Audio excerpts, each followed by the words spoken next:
Čau, handbola karuseļu draugi! Mini karuseles arī šodien.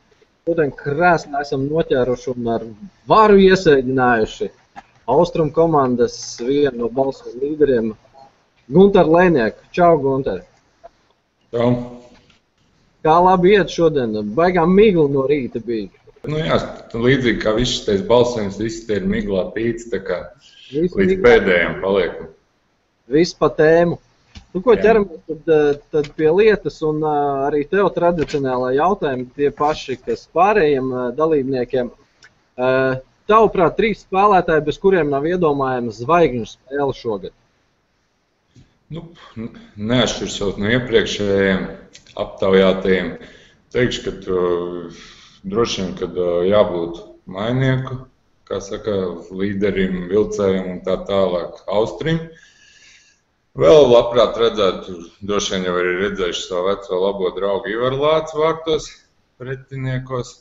Nu, tad kādi jaunie, kādi Dobels, kāds tandems vai vēl kas varētu būt kaut ko izdomājis interesants. Viņi arī būtu diezgan interesanti pasīties, kā sagatavojas. Vai pašam arī ir padomā kāds triks, ko izpildīt spēles laikā, ja vēl tik tālu neesi aizdomājis, ja gaidi noslēgumu?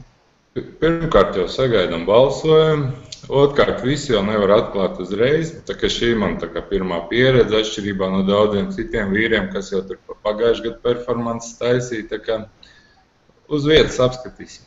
Labi, gaidām balsojumu beigas, un tad intriga no tavas puses ir, tā kā gaidīsim kādu action tavā izpildījumā.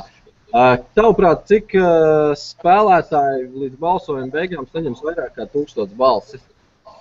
Nu, šis jautājums ar katru paliek vieglāks, tā ir Raits tur nezināja, tad es paskatījos, 40 sanāks. 40, labi, piefiksējam. Tad izpētes darbs jau, skatoties iepriekšējos raidījumus, tiek veikts uz priekšu. Kāds savādāk. Priecē, ka skatās un seko līdzi. Tātad konkursa jautājumi viņš balvu no Sinotipa sporta vāra, dāvankarte. Cik vārtu kopā zvaigžņu spēlē iemetīs abas komandas? Pagājušajā gadā bija kaut kas pār 100, jā? 105, lai ir. 105 mēs piefiksējam. Un tad tas, kurš precīzi gadījumā trāpīs, tad tas šo dāvanu karti vinē. Ja būs tādi vairāk, tad mēs viņu izlozēsim. Jebkurā gadījumā kāds tiks pie Feinas balvas no Sinotipa sporta. Bet tu neatklāsi, ja? Nē, intriga. Tas viss būs zināms Ludzā 14. martā, kur visi laipni aicināti uz zvaigžņu spēli. Paldies, Gunter, tev par veltīto laiku šodien, lai veiksmīgi atlikusī darba dienu un tiekamies Ludzā handbola laukumā zvaigžņu spēlē. Jā, veiksmi visiem. Atā.